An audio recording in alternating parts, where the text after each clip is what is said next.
বক্তব্য রাখার জন্য শিলিগুড়ি বাংলা পক্ষ ডেকে নেবে বাংলা পক্ষের শীর্ষ পরিষদ সদস্য শ্রী রাজাদিত্য সরকারকে।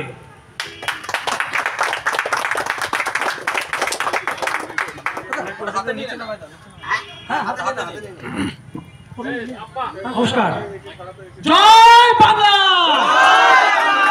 আমি কে, তুমি কে, এই বাংলার মালিক কে? নমস্কার, জয় বাংলা। আজকে আমরা শিলিগুড়ির অম্বিকানগর বাজারে উপস্থিত হয়েছি, শিলিগুড়ি বাংলা পক্ষ। আমাদের প্রধান বিষয় হচ্ছে বাংলায় ভূমিপুত্র সংরক্ষণের দাবি।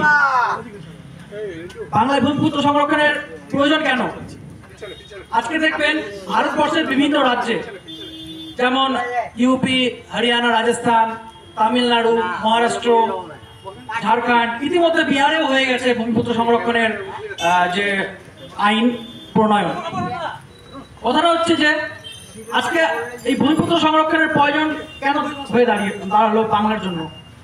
কারণ আজকে বাংলার বেশিরভাগ যারা বাংলার সন্তানেরা, বাংলায় কাজ আছে কিন্তু বাঙালির কাজ নেই, বাংলার ভূমিপুত্রদের কাজ নেই, তারা কাজের জন্য বাইরের রাজ্যে চলে যায়। কিন্তু বাংলার যে সমস্ত কাজ, পুঁজি, বাজার, চাকরি, সবকিছু কিন্তু বহিরাগতরা দখল করে নিয়েছে। এবং বহিরাগতরা একটা সুযোগ পেয়ে বসেছে যে বাংলার বুকে বাঙালিরা বাংলাদেশি, বাঙালিরা বিদেশি। ওদেরকে একটা ইতিহাস জানতে হবে যে বাংলা, এবং এই বাংলার যারা প্রধান সন্তান, যারা মূল সন্তান, তারা বাঙালি। অবশ্যই আমরা সবাই ভারতীয় বলে ভারতীয়, কিন্তু এই ভারত রাষ্ট্র কিন্তু বাঙালি রক্তে স্বাধীন। আমরা চাই চাকরি, পুঁজি, বাজারে বাঙালির ভূমিপুত্র সংরক্ষণ চাই 90% সরকারি ক্ষেত্রে এবং 100% বেসরকারি ক্ষেত্রে। আজকে আপনারা বিভিন্ন দোকান থেকে কিনছেন, আমরা সবাই জানি। আজকে বেশিরভাগ শিলিগুড়ির লোকেরা বিভিন্ন দোকান থেকে কিনছি আমরা আমাদের দরকারি জিনিসপত্র। কিন্তু এই দোকানগুলো কাদের?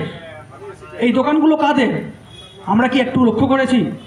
এই দোকানগুলো আসলে বহিরাগতদের, যাদের কাছে বাংলার পুঁজিটা চলে গেছে এবং এই পুঁজির মাধ্যমে তারা আমাদের মেরুদণ্ডটা ভেঙে দিয়েছে।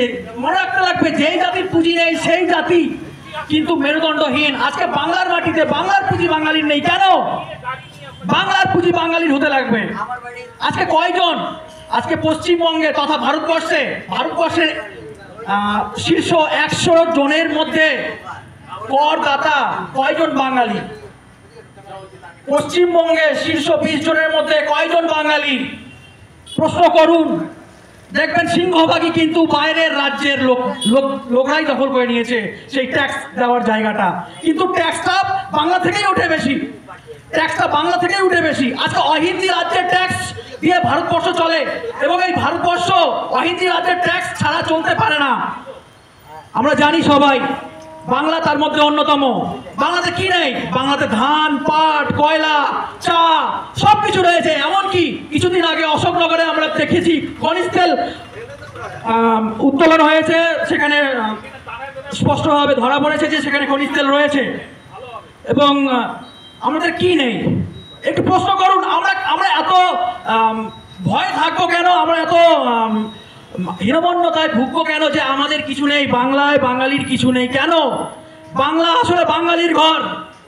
আপনি আজকে একটা প্রধান উদাহরণ দিন যে আপনার ঘরে আপনার সন্তানদেরকে আগে খাওয়াবেন না বাইরের লোকদেরকে আগে খাওয়াবেন? আপনার সন্তানদেরকে না খেয়ে বাইরের লোকদেরকে কি আগে খাওয়াবেন? কখনোই না। আমার ঘরে আগে আমার সন্তানরা আগে পেট ভরাবে, তারপরেই বাইরের লোকরা পেট ভরাবে। হ্যাঁ, তা আপনারা বুঝুন, আজকে বাংলায় ভূমিপুত্র সংরক্ষণ চাই আমরা। বিভিন্ন রাজনৈতিক দল এ নিয়ে কোনো কিছু কথা উঠায় না, কিন্তু বাংলা পক্ষ উঠাচ্ছে।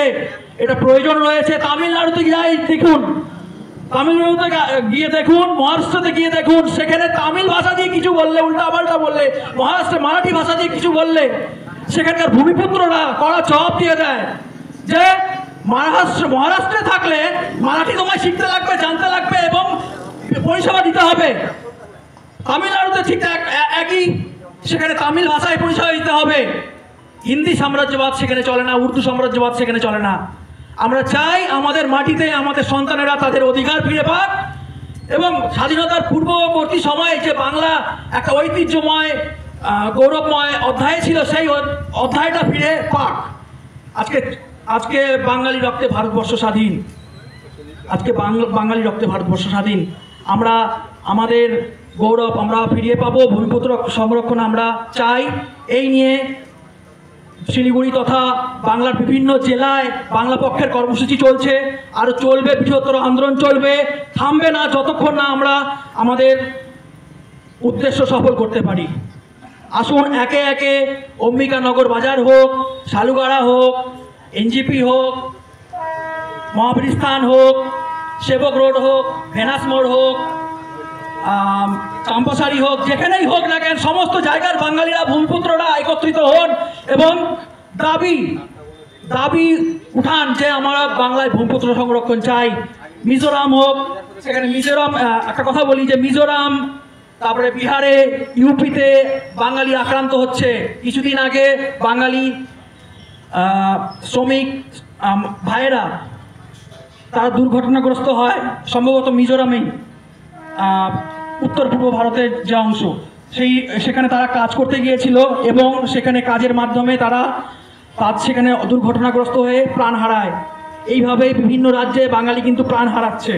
ব্যাঙ্গালোরে বাঙালিকে বাংলাদেশি বলে সেখানে জেলে ঢুকিয়ে দেওয়া হচ্ছে, কিন্তু সেই বাঙালিরা ছিল বর্ধমানের বাসিন্দা, এই ভারতেরই বাসিন্দা, তাদের ভোটার কার্ড, আধার কার্ড সব কিছু ছিল, কিন্তু হিন্দি সাম্রাজ্যবাদী দিল্লি সবসময় চায় যে বাংলার বুকে বাঙালিরা অসহায় হয়ে পড়ুক এবং তাদের কাছে যেন কিছু না থাকে, তিনি যেন বাইরের লোকেরা দখল করে নেয়। দিল্লি এটাই চায়, হিন্দি সাম্রাজ্যবাদ এটাই এইভাবেই প্রতিষ্ঠা করতে চায়। পুঁজি মানেই, ভাষা মানেই পুঁজি। এই পুঁজি আমরা চাই কিসের মাধ্যমে? ভাষার মাধ্যমে। আমাদের ভাষা বাঁচলেই আমরা বাঁচবো এবং আমাদের ভাষা বাঁচালেই আমরা ভূমিপুত্র সংরক্ষণের অধিকার আরও তীব্রতর করতে পারবো।